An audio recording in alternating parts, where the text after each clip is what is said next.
अभी जो आप सुन रहे थे कि शादी करने आए दूल्हे राजा ने शादी के मंडप में दुल्हन से ऐसे डिमांड कर दिया कि आक्रोशित गांव के लोगों ने पूरे बारात को, यहां तक कि दूल्हा के नाना, मौसा, फूफा, काका, चाचा, जितने भी रिश्तेदार थे सभी लोगों को बंधक बना करके घरों में बंद कर। बिहार राज्य के पूर्वी चंपारण जिला के तुरकौलिया थाना क्षेत्र के चरगाहा गांव की यह घटना है, जहां पे पश्चिमी चंपारण जिला के मझौलिया थाना क्षेत्र से एक बारात चल करके आई है। लड़की पक्ष के और गांव के लोगों का यह आरोप होता है कि ये जो दूल्हा है शराबी है। अच्छा। शादी करने भी ससुरा शराब पी के आया है। शराब पी के गया? ठीक है, अब आया था कि ये पूजा हुआ, जयमाला बरमाला हो गया, उसके बाद अंदर जाने के बाद बहुत सारी रस्में होती है, सारी हो गई, मांग में सिंदूर तक पड़ गया जी। सिंदूर पड़ने के, लेकिन जब कोहबर घर से दूल्हे राजा बाहर निकले तो दूल्हे राजा ने सभी लोगों के सामने कहा कि मेरी जो पत्नी बनी है, यानी कि मैंने जिस लड़की से शादी किया है, मुझे उस लड़की को पहले चेक करना है। चेक करना है? मैं चेक करूंगा, उसके बाद इस लड़की को अपने घर बिदागरी करा के ले जाऊंगा। तो दूल्हे राजा कहा कि मुझे वर्जिनी टेस्ट करवाना। जैसा कि आपने पूछा वर्जिनी टेस्ट क्या होता है, तो वर्जिनी टेस्ट का मतलब यह होता है कि दूल्हे राजा ये जानना चाहते थे कि मैंने जिस लड़की से अभी शादी किया है उस लड़की का अवैध संबंध किसी गैर मर्द के साथ पहले था कि नहीं था। इसी टेस्ट को वर्जिनी टेस्ट कहा जाता है। आप कहना चाह रहे हैं कि वो लड़की किसी पहले लड़का के साथ सोई हुई थी कि नहीं, यानी गलत संबंध था कि नहीं था? उस चेक का मतलब, वर्जिनी टेस्ट का मतलब ही वही है। उस लड़की में क्या कमी देखी गई, अगर कमी थी तो पहले शादी नहीं करना चाहिए था। लेकिन मांग में सिंदूर डालने के बाद बिदागरी के समय इस प्रकार की वाकया हो जाना और शादीशुदा लड़की को उसके मैके में ही छोड़ करके दूल्हे राजा का वापस चला जाना, यह कहीं ना कहीं बड़ी निंदनीय है। बाकी शादी करने आए दूल्हे राजा ने दुल्हन से मंडप में क्या मांग दिया कि पूरे बारात को जो है बंधक बना लिया गया।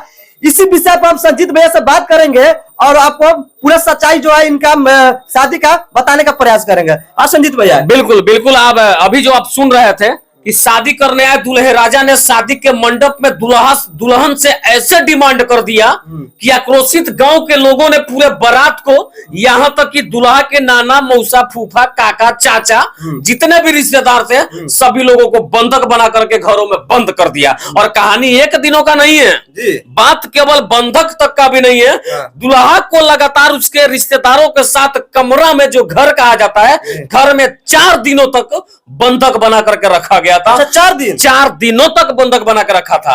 आपको मैं बता देता हूं पूरी घटना। कहा कि बिहार राज्य के पूर्वी चंपारण जिला के तुरकौलिया थाना क्षेत्र के चरगाहा गांव की यह घटना है, जहां पे पश्चिमी चंपारण जिला के मझौलिया थाना क्षेत्र से एक बारात चल करके आई थी। जरा सोचिए, पश्चिमी चंपारण से बारात चल करके पूर्वी चंपारण में आई थी, चरगाहा गांव में आई थी। लेकिन जैसे बारात की गाड़ी गांव में घुसती है तो पता ना उस समय का माहौल क्या हो जाता है, यह मुझे भी नहीं पता। अच्छा। ये तो वहां के लोग जानते हैं। और जैसे बारातियों का कदम चरगाहा गांव की धरती पे पड़ता है तो सनकी दूल्हे राजा का दिमाग जो है सनक जाता है। अच्छा। जानते हैं उसके बाद क्या होता है?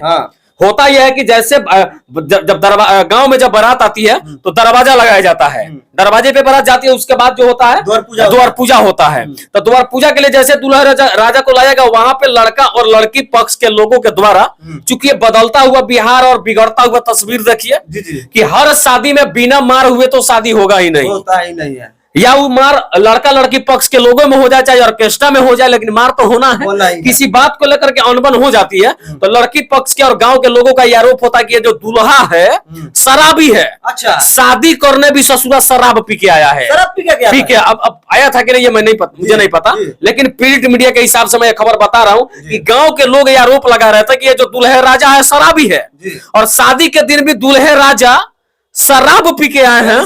बिल्कुल। उसके बाद जो है पूरा बवाल मच गया, दोनों तरफ से एकदम ताना तानी, समधी लोग लगे छाती में छाती रगड़ने। अच्छा। उसके बाद हुआ कि धीरे धीरे मामला को सुलझा दिया गया। सुलझाने के बाद शादी की अगली रस्मों के लिए दूल्हे राजा को आगे भेजा गया, लेकिन सब चीज तो ठीक था। रात एकदम सब चीज हुआ, द्वार पूजा हुआ, जयमाला बरमाला हो गया, उसके बाद अंदर जाने के बाद बहुत सारी रस्में होती है, सारी हो गई, मांग में सिंदूर तक पड़ गया।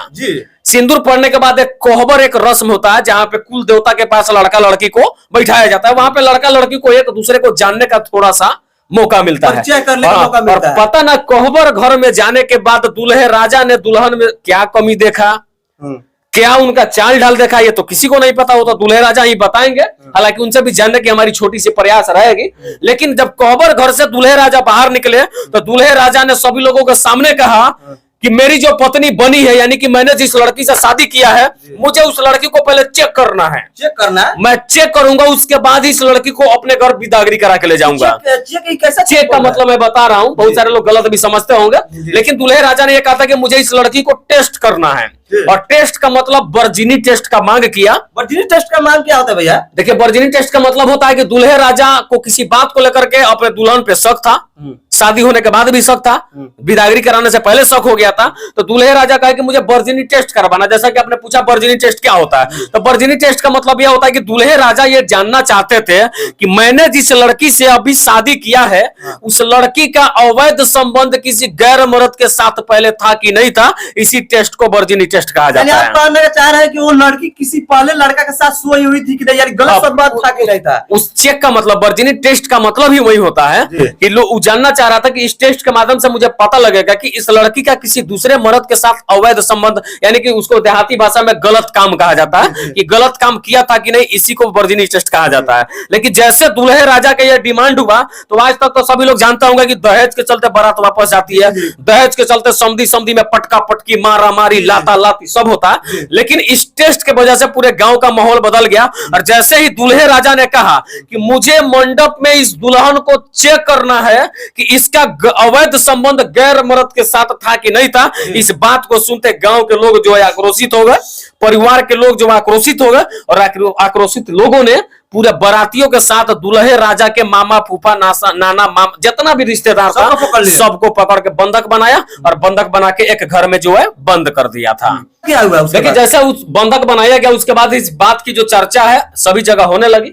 स्थानीय मुखिया जी को, सरपंच साहब को, प्रमुख साहब, यानी जो भी जनप्रतिनिधि लोग थे, स्थानीय थाना प्रशासन को जैसे इस मामले की जानकारी मिली, तुरंत सभी लोग वहां पे पहुंचे, और सभी लोग चाहते थे कि इस दोनों परिवार का रिश्ता को जो है कायम किया जाए, रिश्ता को बनाया जाए। उसके लिए सभी लोग लगातार लगे रहे, लेकिन लगे रहे इस मामले को सुलझाने में दूल्हे राजा को 4 दिनों तक अपने ससुराल के घर में बंद होकर रहना पड़ा। इस मामले को समझाने में 4 दिन तक ससुराल में रह गए। बात नहीं बन रही होगी, तो 4 दिन तक दूल्हे राजा को जो है कैद करके घरों में रखा गया था। उसके बाद बात बनी भी, तो बात बनी और फिर जो है लड़का जो है, दूल्हा राजा जो है, फिर अपने घर वापस भी गए थे। अच्छा, तो वापस चले गए थे। क्या भैया शादी हुआ कि नहीं हुआ? ये तो शादी तो हो गया था, शादी तो हो गया था, लेकिन मामला सुलझा। उसमें एक डिसीजन सामने निकल के आया। डिसीजन में ये निकल के आया कि 1 महीना का समय लिया जाता है। अगर 1 महीना के अंदर दूल्हा पक्ष के लोगों का विचार दुल्हन पक्ष के लोगों से मिल जाता है, यानी कि लोगों का सहमति अगर बन जाता है कि ठीक है दुल्हन को सही सलामत रखना है, उसके बाद जो है इस दुल्हन को बिदागरी करा के 1 महीने के बाद वापस ससुराल ले जाया जाएगा। यही डिसीजन आया। इस डिसीजन पे, इस फैसले पे जो है दोनों लोग जो है टिके रहे, अड़े रहे। उसके बाद दूल्हे राजा को बाइज्जत छोड़ा गया 4 दिनों तक बंद रखने के बाद, और लड़की पक्ष के लोग जो अपने लड़की को अपने घरों में आज भी रखे हैं।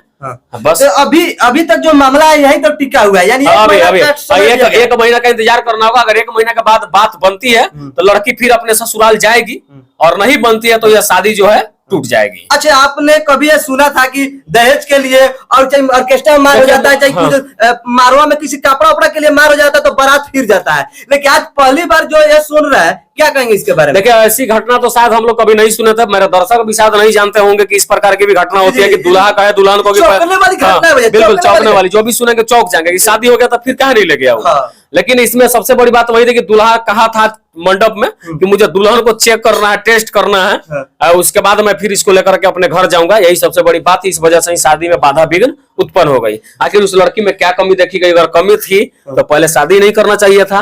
लेकिन मांग में सिंदूर डालने के बाद बिदागरी के समय इस प्रकार की वाकया हो जाना, और शादीशुदा लड़की को उसके मैके में ही छोड़ करके दूल्हे राजा का वापस चला जाना, यह कहीं ना कहीं बड़ी निंदनीय है। बाकी हम लोग शुभ चिंतक हैं, इस बात की चिंतन करते हैं कि चलिए दोनों परिवार के जो लोग हैं आपस में मिले, और फिर से उस लड़की का नया जिंदगी मिले, और लड़की का जिंदगी में बदलाव हो, और हंसी खुशी से उनका परिवार बसे। यहाँ के लोग समझेंगे इस बात को, समझने के बाद दुल्हन को वापस लेकर के जाएंगे। आपका कमेंट्स बॉक्स में क्या विचार कहता है जरूर बताइएगा। जय हिंद।